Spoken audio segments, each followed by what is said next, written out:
নমস্কার বন্ধুরা, আমি সৌরভ আর তোমরা দেখছো RWS একাডেমি। তো বন্ধুরা, তোমাদের কিন্তু আজকে একটি বিগ আপডেট দিতে চলেছি। তো আপডেটটি হচ্ছে, যারা যারা দিল্লি পুলিশের CBT এক্সামে উত্তীর্ণ হয়েছিল তাদের জন্য কিন্তু ফিজিক্যাল অ্যাফিসিয়েন্সি টেস্টের জন্য যে অ্যাডমিট কার্ড সেটি কিন্তু জারি হয়েছে।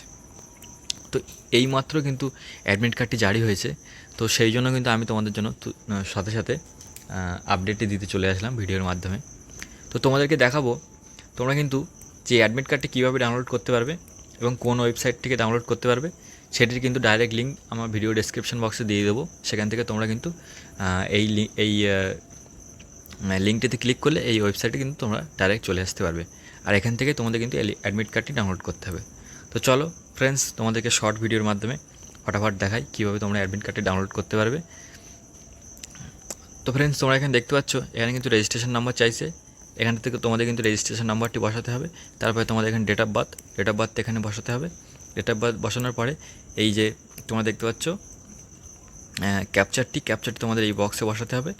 এই বক্সে বসানোর পরে এই লগ ইন বাটনটিতে তোমাদের কিন্তু প্রেস করতে হবে। প্রেস করার সাথে সাথে তোমাদের কিন্তু অ্যাডমিট কার্ডটি ডাউনলোড হয়ে যাবে। তো ফ্রেন্ডস, আর তোমরা যদি রেজিস্ট্রেশন নাম্বারটি ভুলে গিয়ে থাকো তাহলে কিন্তু তোমরা এই ফরগট রেজিস্ট্রেশন নাম্বারটি এটাতে ক্লিক করে তোমাদের রেজিস্ট্রেশন নাম্বারটি ফিরে পেতে পারো।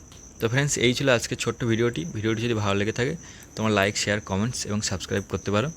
আর ফ্রেন্ডস, আমি কিন্তু তোমাদের কোনো ফালতু ইনফরমেশন দেই না, কারণ আমি হয়তো এই আপডেটটি হয়তো একটু লেটে দিয়েছি, কারণ আমিও তোমাদের মতন জবের জন্য চেষ্টা করছি। আর আমারও পড়াশুনো করতে হয়, প্লাস আমার 8 ঘন্টা ডিউটি। তার পাশাপাশি কিন্তু আমি তোমাদেরকে এই ভিডিওর মাধ্যমে খবরগুলো প্রোভাইড করে থাকি। তাই হয়তো আমার একটু লেট হতে পারে, তো কিছু মনে করো না ফ্রেন্ডস। কিন্তু আমি কিন্তু যা খবর দেবো 100% খবর দেবো। আর আমি কিন্তু কোনো ফালতু খবর দিতে চাই না যাতে তোমাদের সময় নষ্ট হয়, কারণ ভিডিওটা বানাতে গেলেও আমার পরিশ্রম হয় আর আমারও সময় নষ্ট হয়। আর আমিও চাই না আমার সময় নষ্ট হোক, প্লাস তোমাদেরও সময় নষ্ট হোক। ওই জন্য ফ্রেন্ডস, আমি যা খবর দিই জেনুইন খবর দিই, অল্পই খবর দেবো কিন্তু জেনুইন খবর দেবো। তো ফ্রেন্ডস, এই ছিল আজকের ছোট্ট ভিডিওটি। তো নেক্সট ভিডিওতে দেখা হচ্ছে। তত সময় তোমরা হাসতে থাকো, সুখে থাকো।